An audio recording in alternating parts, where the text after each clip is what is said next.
दलित पिछड़े दंगा में झोंके जाने वाले चूल्हे की लकड़ियां हैं। जब तक ये लकड़ियां जलने के लिए तैयार होती रहेंगी, इनको झोंका जाता रहेगा। ये गौ तस्कर हैं, गौ रक्षक के नाम पर गौ तस्कर हैं और पुलिस के संरक्षण में ये लोग गौ तस्करी कर रहे हैं। सही से जांच पड़ताल हो तो सारे आश्रम पकड़े जाएंगे, राजस्थान से लेकर हरियाणा तक के।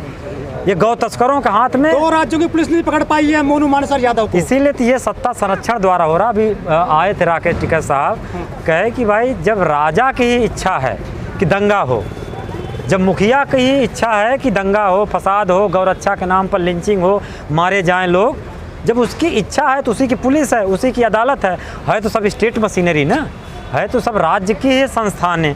अब उन संस्थानों में जो लोग हैं उनको जैसा आदेश मिलेगा पुलिस का वैसा कर रहे हैं। कौन बचा रहा है मोनू मानसर यादव को? मोनू वहाँ के प्रशासन बचा रहा है और मनोहर ये खट्टर की सरकार बचा रही है। नहीं तो सरकार चाले, पुलिस प्रशासन चाले तो मोनू वो बिट्टू बजरंगी पकड़ा गया कि नहीं बना? किसने पकड़ा? पुलिस प्रशासन के लोग पकड़े। तो यही पुलिस प्रशासन के लोग मोनू मानेसर को भी पकड़ सकते हैं। पॉइंट ये नहीं है, पॉइंट ये है कि देश की बड़ी आबादी को इन सब बेकार के फिजूल के मुद्दों में फंसाई जा रही है।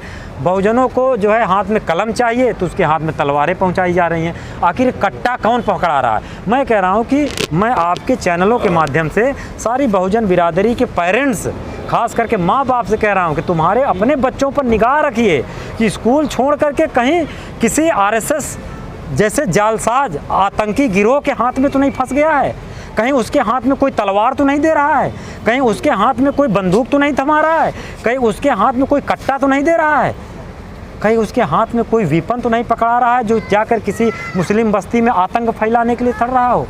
ये बातें जब तक, मैं कह रहा हूँ कि हमारे बाबूजी, हमारे दादाजी ने कभी भी इस तरह का कोई जलसा वसा होता है हम लोग को डांटते हैं, खबरदार इन सब जगहों में जाना नहीं, सब बहुरूपी हैं, आतंकी बलवाई हैं। और बाद में मुकदमा हो जाता है, मारे जाओगे तो परिवार भुगतता है। कितने लोग दंगा बवाला में उसका परिवार झेलता है, जिसके घर में लाशें गिरती हैं, बाद में उसका परिवार बिलखता है, कहता है कि हमारी जानकारी में नहीं होता, अगर हमारे बस में होता तो हमारा बेटा आज हमारे घर होता, वो दंगा में मारा नहीं जाता। देखिए, एक विचारधारा है जिसको हिंसक विचारधारा कहते हैं, मनुवादी विचारधारा कहते हैं। अब सवाल यह है कि जिस पौराणिक कथाओं में, जिस महाकाव्यों में एकलव्य का अंगूठा काटा गया, वो क्या था? वो हिंसा थी। जिस पौराणिक कथाओं में शंभू का वध किया गया राम के हाथों, क्यों वध किया गया? क्योंकि वो दलित था।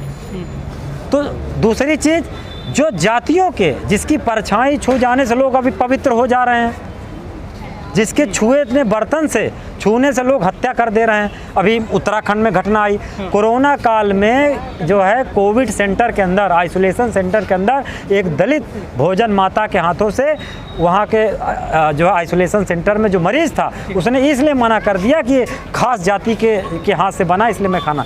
ये जाति वायलेंस या हिंसा शास्त्रों में लिखी गई है और कुछ लोग उस शास्त्रों को मानते हैं, हमारे उन महापुरुषों को मानते हैं, मनु को मानते हैं, मनुवादी विचारधारा को मानते हैं, गोलवलकर को मानते हैं, सावरकर को मानते हैं। ये सब दंगाई और हिंसा को प्रमोट करने वाली विचारधारा है। सर, मेरा सवाल वो है कि विनय कटियार, उमा भारती, चंदन गुप्ता या फिर ये कल्याण सिंह, इनको कुछ तो मिला नहीं है मंदिर में, तो फिर ये लाठी को उठाते धर्म के आगे आ गई।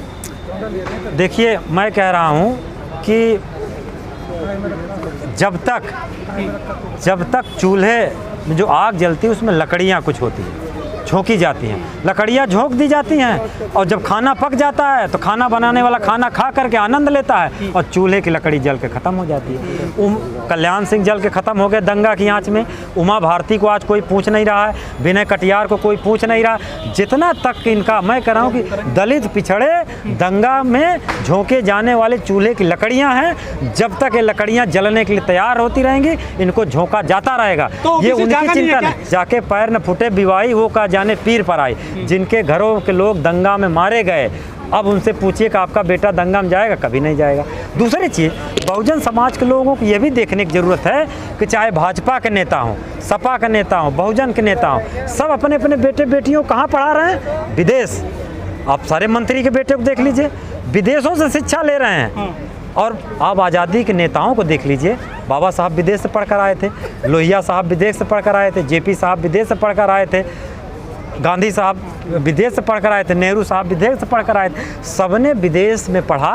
तो नेताओं ने भी, कभी कोई नेता नहीं कहता कि तुम्हारा बेटा भी विदेश जाके पढ़े, अपना बेटा विदेश पहुंचाए। मैं कहने का मतलब ये है कि बहुजन समाज के लोग अपने नेताओं से ये क्यों नहीं सीखते कि अखिलेश जी विदेश पढ़कर आए, जयंत जी, बाकी सारे लोग जब अपने बच्चों को विदेश में, अपने नेताओं से ये क्यों नहीं सीखते हो? क्या आपका नेता बार बार जो मैसेज देना चाहता है अपने कर्तव्य के जरिए, अपने व्यवहार के जरिए, आप वो समझिए ना। तो बजरंग दल यात्रा में कौन जाएगा फिर? नहीं, अब यही तो है, आपका नेता कह रहा है कि बच्चों को विदेश पढ़ने भेज, आप अपने नेता से नहीं सीख पा रहे हो, आप किसी बहुरूपिये से सीख रहे हो। इसलिए बहुरूपिये ने सिखा दिया, इसलिए आप लेकर चल दिए कांवड़, बहुरूपी ने सिखा दिया, लेकर चल दिए तलवार। आपको अपने नेताओं से कोई नहीं सीखते। आपका नेता कभी नहीं कहता कि आप दंगे में कहिए। बहन जी ने कभी नहीं कहा कि हमारे बहुजन के लोग दंगा में जाएं। बहन जी ने कहा कि शिक्षित बनो, संगठित रहो और अपने हक के लिए, अधिकार के लिए लड़ो। कांसी राम ने भी यही कहा। हमारे नेता जो कहते हैं उसकी बात बहुजन समाज नहीं मानता।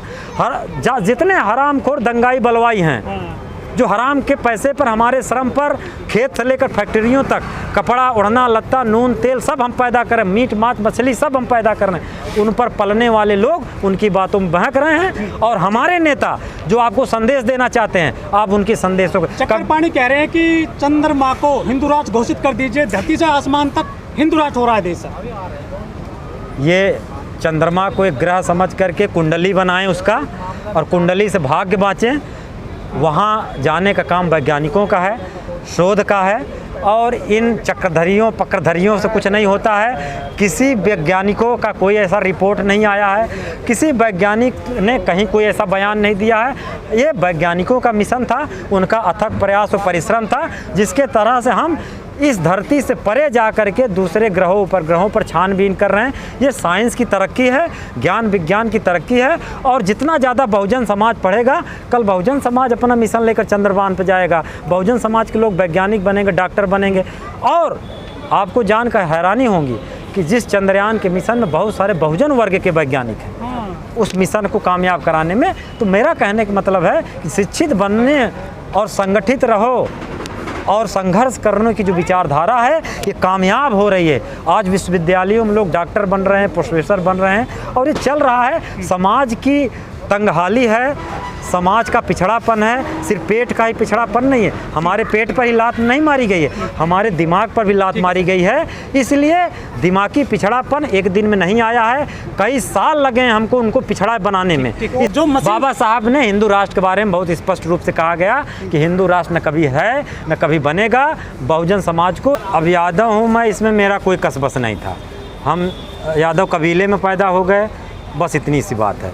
इसमें कोई गर्व जैसी कोई बात नहीं है, कोई महानता जैसी कोई बात नहीं है।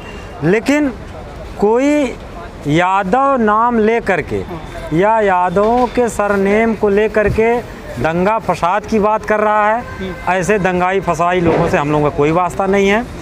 और जहाँ तक आप जिनका नाम लिए, ये उकसाए हुए लोग हैं, ये ऐसे लोग हैं जिनको जो विचारधारा से शून्य हैं, अनएम्प्लॉयड मास हैं, रोजी रोजगार है नहीं, खाने को इनके घर में है नहीं। तो आरएसएस के लोगों ने कुछ लालच दे करके, प्रलोभन दे करके, कुछ हरामखोर पंडों के चक्कर में पड़ करके, जो गौरक्षा के नाम पर जो है लोगों की नरसंहार कर रहे हैं, तो ये बहके हुए लोग हैं, सिरफिरे लोग हैं। इनका अपना जाति बिरादरी से भी कोई लेना देना नहीं। पोस्टर बॉय बन गए हैं सर वो। पोस्टर बॉय कौन बनाया हुआ है? किसी यादवों ने, कबीले ने नहीं बनाया है। किसी यादव महासभा के तो पोस्टर बॉय नहीं है वो, या किसी भी दूसरे समाज के जो लोग दंगा फसाद में हैं, इवन जाटव समाज के हों, लोध समाज के हों, गुर्जर समाज के हों, जाट समाज के लोग हों, जाट अधिवेशनों में तो उनके पोस्टर नहीं हैं। उनमें तो चौधरी चरण सिंह हैं, उसमें से बाबा टिकैत का नाम है। लेकिन ऐसे दंगाई फसाई के तो कोई धर्म को बचा रहे हैं वो, हिंदू धर्म को, स्पेशली गौ बचा रहे हैं वो। कौन से धर्म बचा रहे हैं? हिंदू धर्म को। पहले वो गाय का गोबर उठा लें, चारा भूसी करना सीख जाएं, गाय बाद में बचेगी। जितने का नाम ले रहे हैं ना, इनको 10 दिन चारा भूसी, चूनी, चोकर, गोबर सोबर उठवाया जाए तो ये सारा गाय का नाम सुनते ही भाग जाएंगे।